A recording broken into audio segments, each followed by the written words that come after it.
नमस्कार, मेरा नाम है रमन सैनी और आप देख रहे हैं TV9 का डिजिटल प्लेटफॉर्म। आज हम चर्चा कर रहे हैं जम्मू के कटरा स्थित श्री माता वैष्णो देवी इंस्टीट्यूट ऑफ मेडिकल एक्सीलेंस की, जहां MBBS के दाखिले को लेकर एक बड़ा विवाद सामने आया है। ये मामला अब सिर्फ एक मेडिकल कॉलेज तक सीमित नहीं है, बल्कि सामाजिक संगठनों से होते हुए राजनीतिक बहस का रूप ले चुका है। दरअसल सत्र 2025-26 के लिए श्री माता वैष्णो देवी इंस्टीट्यूट ऑफ मेडिकल एक्सीलेंस के पहले MBBS बैच में कुल 50 सीटें थी। जब एडमिशन लिस्ट सार्वजनिक हुई तो सामने आया कि इनमें से करीब 42 सीटें मुस्लिम छात्रों को मिली, जबकि हिंदू छात्रों को सिर्फ 7 सीटें और 1 सीट सिख छात्र को मिली। इसी असंतुलित वितरण को लेकर सवाल खड़े हुए।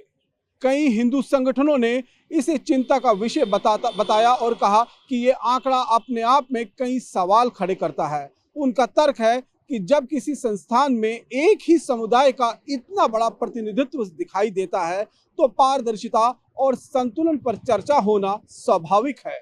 मामला इसलिए और संवेदनशील हो गया क्योंकि श्री माता वैष्णो देवी इंस्टीट्यूट ऑफ मेडिकल एक्सीलेंस सीधे तौर पर श्री माता वैष्णो देवी श्राइन बोर्ड से जुड़ा हुआ है। श्राइन बोर्ड को मिलने वाला धन देश विदेश से आने वाले माता वैष्णो देवी के श्रद्धालुओं के चढ़ावे से आता है।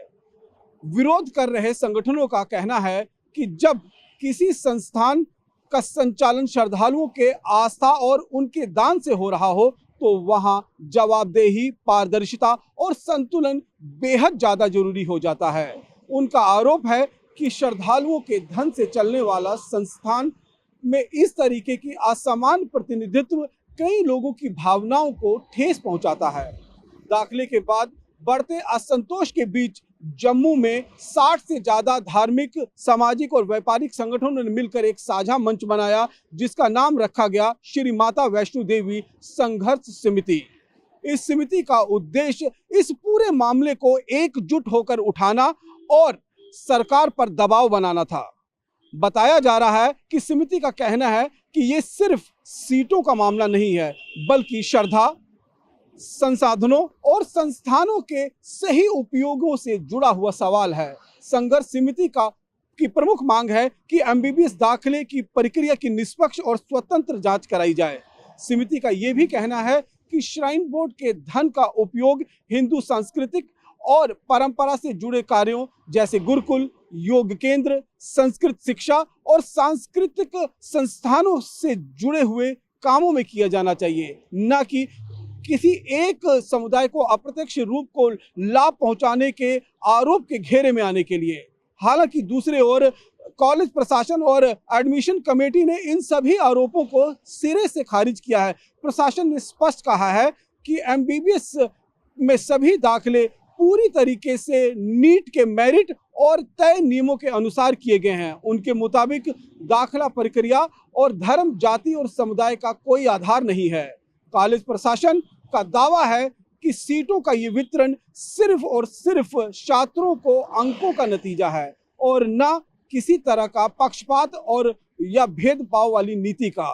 उनका कहना है कि अगर किसी वर्ग के छात्र को अंक ज्यादा हैं तो सीटें उसी के अनुरूप मिलती हैं। इस पूरे मुद्दे पर राजनीतिक प्रतिक्रियाएं भी तेज हो चुकी हैं। भाजपा और उससे जुड़े संगठनों ने केंद्र सरकार से हस्तक्षेप की मांग की है और पूरे मामले की समीक्षा करने की बात कही है। वहीं विपक्षी दलों ने इसे मेरिट बनाम राजनीति का मुद्दा बताते हुए संयम बरतने और माहौल न बिगाड़ने की अपील की है। फिलहाल ये विवाद सिर्फ दाखिले तक सीमित नहीं रहा है, ये अब श्री माता वैष्णो देवी मेडिकल इंस्टीट्यूट ऑफ एक्सीलेंस की छवि, श्राइन बोर्ड की भूमिका और सरकार की जवाबदेही से जुड़ चुका है। सवाल ये भी है कि क्या भविष्य में ऐसी संस्थाओं के लिए कोई विशेष नीति या कोई दिशा निर्देश तय किए जाएंगे ताकि इस तरीके का विवाद दोबारा ना हो सके। अब देखना यह होगा कि प्रशासन और सरकार इस तनावपूर्ण स्थिति को कैसे संभालते हैं और क्या किसी स्वतंत्र जांच, नीतिगत बदलाव या स्पष्टीकरण के जरिए लोगों की शंकाओं को दूर किया जाता है? माता वैष्णो देवी यूनिवर्सिटी ऑफ मेडिकल एक्सीलेंस में आवंटित मेडिकल सीटों को लेकर विवाद लगातार गहराता जा रहा है और आज बाकायदा लोक भवन के बाहर संघर्ष समिति अपना एक बड़ा विरोध प्रदर्शन जो है वो करने जा रही है और लोक भवन का घेराव जो है वो करने जा रही है। उससे पहले आप देख सकते हैं कि किस तरीके से सुरक्षा व्यवस्था को चाक चौबंद कर दिया गया है। बाकायदा कई लेयर की बैरिकेटिंग जो है वो यहाँ पर की गई है। सामने आप देख सकते हैं जम्मू कश्मीर पुलिस का बंकर जो है वो यहाँ पर डिप्लॉय किया गया है। साथ साथ में जम्मू कश्मीर पुलिस के तमाम वो जवान जो है यहाँ पर तैनात किए गए हैं, जो हथियारबंद जवान भी हैं, ताकि यहाँ से अगर बैरिकेटिंग को तोड़ते हुए किसी तरीके से लोक भवन में घुसने की कोशिश अगर संघर्ष समिति के सदस्यों द्वारा, जो आरएसएस की तरफ से पूरी तरीके से बैक्ड है, उनकी तरफ से किया जाता है, तो उनको रोकने की पूरी तैयारी की जाएगी। यहाँ पर आप देखिए महिला पुलिसकर्मी जो है उनको भी तैनात किया गया है। साथ साथ में जो है वो इंडो तिब्बत बॉर्डर पुलिस जो है उनके जो कर्मी हैं उनको भी तैनात किया गया है। साथ में सीआरपीएफ के जवानों को यहाँ पर बाकायदा जो आंसू गैस के गोले हैं उनके साथ यहाँ पर तैनात किया गया है। तो लगातार अगर आप देखेंगे तो इस समय जम्मू कश्मीर के अंदर जो माता वैष्णो देवी इंस्टीट्यूट ऑफ मेडिकल एक्सीलेंस है उसको लेकर जो सीटें आवंटित हुई हैं उसके बाद जो विवाद खड़ा हुआ है वो विवाद थमने का नाम नहीं ले रहा है और लगातार ये विवाद जो है वो एक राजनीतिक रूप ले चुका है। जिस तरीके से जो सरकार है वो इस बात को लेकर लगातार अपने दावे पेश कर रही है कि जो सीटें आवंटित हुई हैं वो मेरिट के आधार पर हुई हैं। वहीं संघर्ष समिति का ये कहना है कि जो Mata Vaishno Devi of institute of medical excellence है वो माता वैष्णो देवी के मंदिर में जो चढ़ावा चढ़ता है, जो हिंदुओं की तरफ से चढ़ाया जाता है, उसके पैसे से बाकायदा ये पूरा इंस्टीट्यूट जो है वो संचालित किया जाता है और ऐसे में हिंदुओं की भावनाओं को जो है वो ठेस पहुंचाने की कोशिश जो है वो जानबूझ कर की जा रही है। और अब इसमें साफ तौर पर केंद्र के तरफ से भी जो है वो हस्तक्षेप करने की मांग भारतीय जनता पार्टी की तरफ से की गई है और ये कहा गया है कि जल्द से जल्द इस पूरे विवाद को जो है वो खत्म किया जाए और जो 42 मुस्लिम छात्र माता वैष्णो देवी इंस्टीट्यूट ऑफ मेडिकल एजुकेशन में जिनको सीटें मिली हैं उनको किसी दूसरी जगह पर स्थानांतरित किया जाए और उनकी जगह पर हिंदू बच्चों को वहां पर जो है वो एडमिशन दी जाए। लेकिन ये विवाद लगातार गहराता जा रहा है और अब ये विवाद न केवल सामाजिक बल्कि राजनीतिक स्वरूप भी ले चुका है और इसको लेकर आज एक बड़ा विरोध प्रदर्शन जो है वो जम्मू के लोक भवन के बाहर होने जा रहा है। रमन सैनी, टीवी 9 भारतवर्ष, जम्मू।